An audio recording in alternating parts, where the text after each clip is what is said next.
The Bob Iger legacy machine is churning full force right now, with articles appearing about how Bob Iger and the Walt Disney Company are trying to bring back the glory of Imagineering. And who do they blame for its destruction? Well, none other than their favorite scapegoat, Bob Chapek. But things are not always as they seem, and let's talk about it today on That Park Place. How Bob Iger, not Bob Chapek, killed Walt Disney Imagineering. This comes to us from That Park Place. I'm the author of this one. This is: for decades, Walt Disney Imagineering was the creative engine that made Disney parks magical. It didn't just adapt movies, it invented worlds. Pirates of the Caribbean, Haunted Mansion, Space Mountain, and Expedition Everest were not born from corporate mandates or IP spreadsheets. They were created by artists, engineers, and storytellers who were allowed to take risks. And as time went on and guests fell in love with these attractions, they became their own original IP that could be experienced in the Disney parks. That culture is now gone, and while much of the Disney press prefers to pin the blame on Bob Chapek, the evidence points to a much more uncomfortable truth. The dismantling of Imagineering began under Bob Iger, not after him. Now, Imagineering, of course, was never meant to be a corporate department. When Walt originally conceived it, even after it was sold to the Disney company in the 1960s, it was not meant to be a corporate division. It retained a unique internal culture as part research lab, part art house, and part engineering firm. But for decades, Imagineers operated with significant autonomy. They weren't just handed movie brands and told to build rides around them. They created original concepts, original stories, and original experiences. And some of those became Disney's most valuable intellectual property precisely because they were not forced to be. Haunted Mansion, anyone. But Bob Iger changed the mission. When he took over as CEO in 2005, Iger's Disney strategy became aggressively IP driven. Instead of allowing Imagineering to invent new worlds, the parks were redefined as physical extensions of Disney's film and television portfolio. The mandate was simple: build attractions around brands that already exist. Of course, fans will blame the wrong people. As originality faded from the parks, fans increasingly blamed Imagineers, but that criticism missed the point. They also blamed a guy named Bob Chapek. Now, he's often blamed for turning Disney into a cold, finance-driven machine, but Chapek did not invent that machine. What he did after taking over Parks leadership in 2015 was apply some financial discipline to a system that Bob Iger had already transformed. And of course, he was working for Bob Iger at the time. When he became the CEO of the Walt Disney Company, he was only CEO for about 10 months, did not have time to ever put in any kind of meaningful change into the Disney company, and Bob Iger was working behind the scenes the entire time. VashSky, what say you about the villainization of Bob Chapek to prop up Bob Iger? Is that what's going on here? Yeah, a little bit. Yeah, I looked at that and a lot of this information coming out with that amazing Ben Fritz article via Wall Street Journal. Very, very interesting stuff actually included in that. But I looked at that as almost a hit piece on Josh Giamaro, which was very, very interesting because even though Bob Chapek was the CEO for that period of time, it was Josh Giamaro that was sending out letters and telling Imagineers that they had 18 months to move out to Lake Nona, for example. So it's it's very interesting how the Iger regime and Bob Chapek regime, there are certain elements that overlap, and certainly I would agree that Iger, especially coming off of Expedition Everest, remember that was going to be the first attraction to have opened when Bob Iger became CEO, and he looked at it and went, "We spent well over $100 million on this amazing edifice to originality, in that this was a recreation of Everest and had an amazing audio animatronic that unfortunately didn't work for too long, but it is a wonder, a modern wonder." But it didn't have any IP inclusion. And like you said so brilliantly in your article, Marvin, he wanted definitely an extension of the film and theatrical product coming out of Disney. If they were going to expend this much money, it was going to shepherd the brand, right? And so that really started to change. And it worked for a little while. I think John Lasseter, when he was made the head of Imagineering with that 2007 acquisition of Pixar, I thought it was pretty decent in bringing some of those ideas to life. But it really, just the wheels fell off the wagon as soon as he was booted out. Bob Chapek brought in. Yes, Chapek did go through line by line with a fine-tooth comb, as brought out by Bob Weiss in his amazing memoir there, saying that they were going through and just cutting things and cutting down and they were cutting budgets and so forth. But this is really, that was under Bob Iger's direction. And it was under his direction because he was trying to make a leaner WDI And it's very unfortunate because even Star Wars Galaxy's Edge, like you see behind Chapek right there, was cut brutally under this transformation that had already started to occur under Bob Iger. That's right. Culture Casino. I know you have a lot of thoughts about Bob Iger and his place in the world. Do you think that they are in the legacy preservation part, as Bob Iger supposedly is going to be leaving the company in 2026? I think they're in the recovery part, because they believed that when he exited the first time with his rewriting of A Lifetime, which he rewrote Walt's legacy to try to make it his own, he kind of left on what a lot of people would consider a positive note. Now we've watched the parks and every single division take massive hits under his, leadership. They were grateful when he came back, but I think they've realized that the reality of the situation was he destroyed things. And yeah, the retro shoving of IP into attractions, definitely all Iger's fault. I mean, the fact that you got all those Pirates of the Caribbean movies and they retroactively shoved the movies into the attractions, you can tell the theming and the feel and all of that kind of disappeared from inside of that, to the point where they shoved neo-Marxist ideologue garbage into Pirates by changing the role of the redhead and normalizing a lot of radical leftist ideas. Like the women at the time, were somehow leading the charge and all of that. And we're leading, the fight against the pirates or whatever it happens to be. Anyway, a lot of retrofitting and necessary downgrading was all under the direction of Bob Iger. And that's why you have attractions breaking down at the rate they do. That's why Imagineers, engineers of the day, are not walking through the attraction prior to all of them opening. It's one of the reasons why there's phased openings or delayed openings for your people's favorite attractions, like Pirates, for example.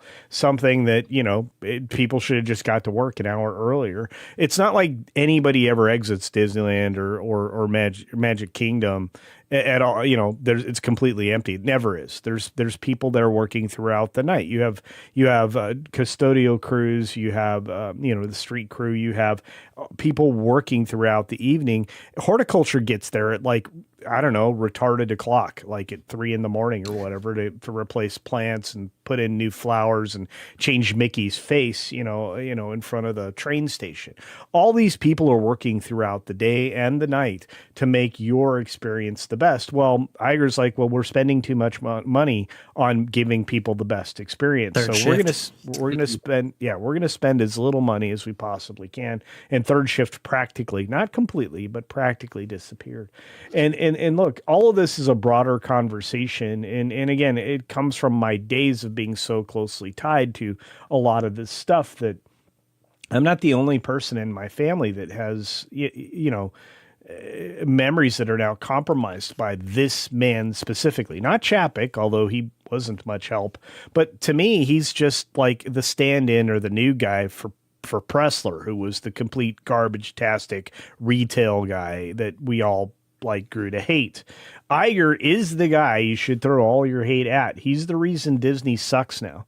And he's also the reason why the board is comprised of all of these billy goats from BlackRock and everybody else's preferred candidate list. In fact, that's why the same people you see in charge of all these boards are across multiple corporations boards, is because they're easily controlled by the likes of BlackRock leadership and all these institutional investors.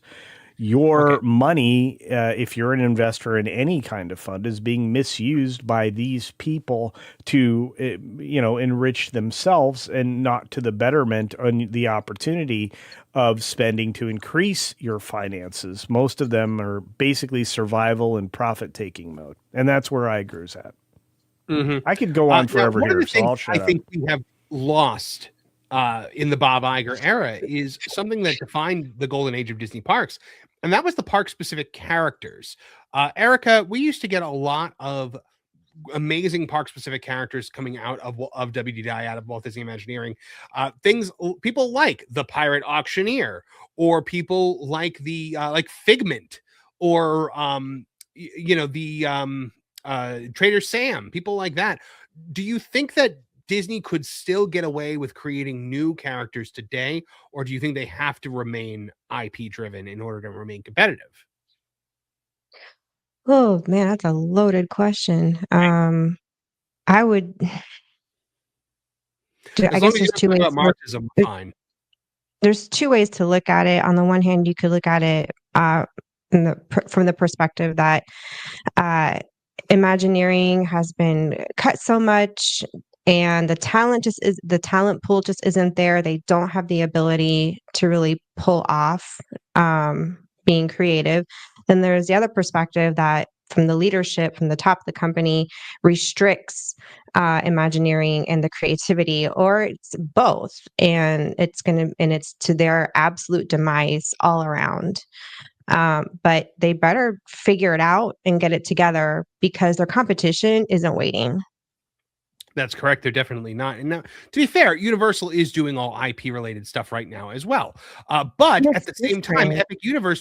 Epic Universe just opened, and it has IP lands like Nintendo and How to Train Your Dragon and Harry Potter and the Universal Monsters. But at the same time, it has Celestial Park. And Yes. Celestial Park is an original area with an original story that is not attached to any particular IP. It has rides like the Carousel, like Stardust Racers, that all have their own original ideas associated with them. So And in a an sense- original character too. exactly. So MJ, do you think there's still room for Disney to do something like that? Oh, well, of course, but that takes time and thought and care and love. But that doesn't seem to be the case anymore. I mean, look at the Figment ride. You brought up something really good. They are pushing Figment merch like there's no tomorrow, and Right. food items around that IP. Okay. That ride it's in desperate need of a refurb. It is old, it is dated, it needs TLC. And if I'm not mistaken, it's one of the main characters of that whole park. I mean, I've never been a Figment girl, but I just think that if they just go back to the original storytelling and immerse you in a land, we will grow to love it. It doesn't have to come from an IP. So yeah, Universal's doing it. Epic has it. Inside the store, I forget what store that is in Celestial Park, you can actually learn about the original character. What's his name? Kauko, the bear, or whatever. He's just a cute little bear that they have. And you can learn about him and his adventures, and there's just a whole bunch of lore behind that, and it's amazing how they're doing it, and they sold out. That little bear is almost sold out. So here's a litmus test about IP versus park specific characters. Halloween Horror Nights. A lot of the more popular attractions at Halloween Horror Nights, popular houses, are the original IP houses. It's created things like Little Boo. Things like Dr. Oddfellow, Jack the Clown. These are park specific characters that Universal has now spun into their own merchandise machine. Earl the Squirrel during Christmas time. That is a park specific character. And now look at what you see going around Walt Disney World. The merchandise that I see people with more than anything is Figment and the Haunted Mansion.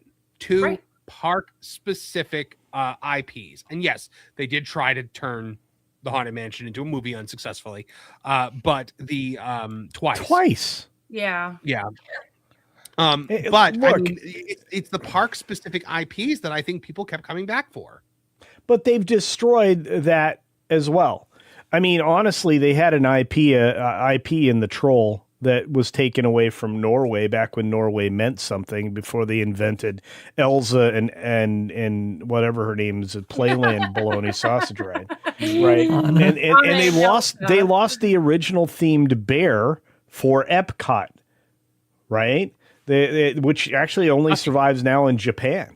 Duffy the Disney Bear, yeah, he was a park specific character. And then and here's the thing: Imagineering, nobody created like Figment into something. Figment became something, much like the natural stuff that you were describing about Universal. Things just happen. Fans just make things a big deal, like the stupid influencer purple wall that appeared that I freaking hate.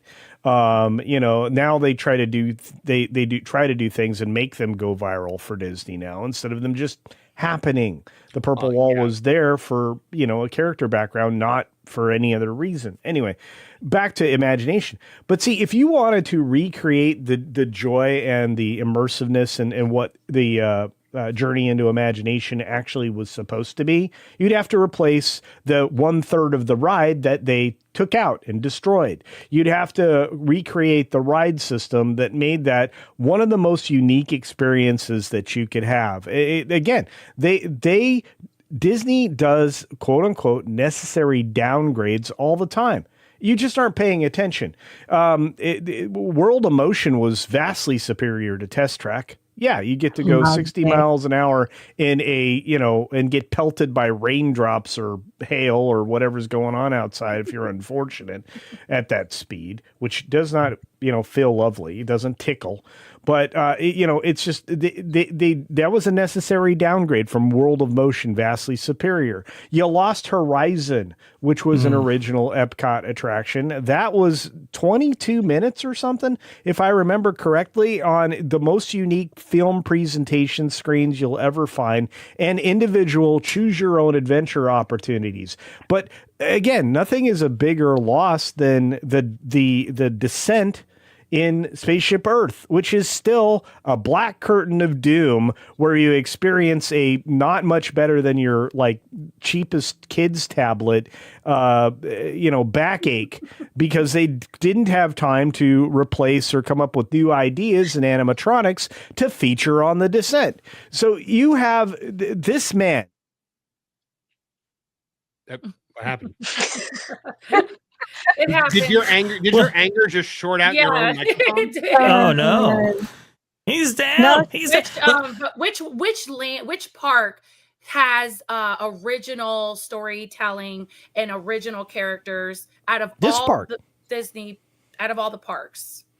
Epcot had the most unique storytelling. Yeah. World Showcase was building it in. You had what was it, Views of China or something of China, or I Don't Care About China, right? You had that on an interesting 360 screen system that they also double dipped and did over in Canada with O Canada. Which, I'm going to get sick because this thing keeps spinning and going up and down, but whatever. This is the park. Epcot was the park that had everything. Bob Iger systematically removed it. Mm-hmm. It's little by little. Yeah. I think with Universal, the reason why the IP thing works, it's just historically, it's just their MO. That's their identity, and it's always going to be that way. And to Universal's, defense on this, with Epic Universe, they were very selective about what IPs to choose to bring into this park. And they were doing years and years of study to ensure that what they put in there would last for generations. And I think they really nailed it with some of them, with Nintendo being they really just off the charts nailed it with that one, with Super Mario Brothers. But you know what I'm afraid of? I'm really afraid, guys, at Islands of Adventure. I know some people are not a fan of the Lost Continent, but that is something I grew up with, and it's got an emotional attachment. I have really good memories of going there as a kid with my dad. I'm just afraid that whole land, that whole area of the Lost Continent, I know everyone's excited, like, oh, it could be Zelda, it could be this, it could be that. But let's just hope that Universal continues to do original storytelling and give us something that's not IP driven, because I just wanted to point that out. Go ahead, Culture. I'm so sorry. I think Vash may want to add to this, but I think despite your hopes and dreams, that whole area is going to go, including, the best restaurant in a theme park ever, according to somebody I don't even know. Theme Park Insider 12 years in a row, 20 years ago.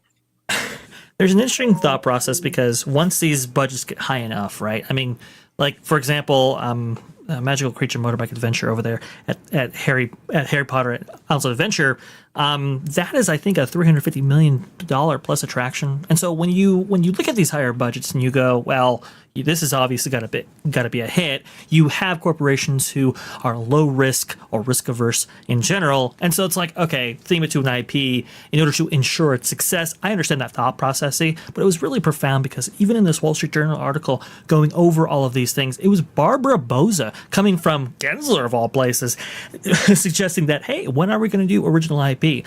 I do think if you have an amazing a firm like WDI is, right, and you want to showcase their talent, a little bit of original thinking and original IP goes a long way. For example, we have actually seen that in the Bob Iger era, just not in the U.S. parks, like Mystic Point, Mystic Manor, for example, or Grizzly Gulch over there in Hong Kong. You can do some amazing original stuff if you have the courage to pursue it. Okay. Well, guys, time will tell how Bob Iger is looked on, but it's ironic that the man who may have destroyed Imagineering has no imagination. Thanks for watching That Park Place News. For more information, consider checking out www.thatparkplace.com. And don't forget to subscribe, share, like, and send this out on your favorite social media accounts.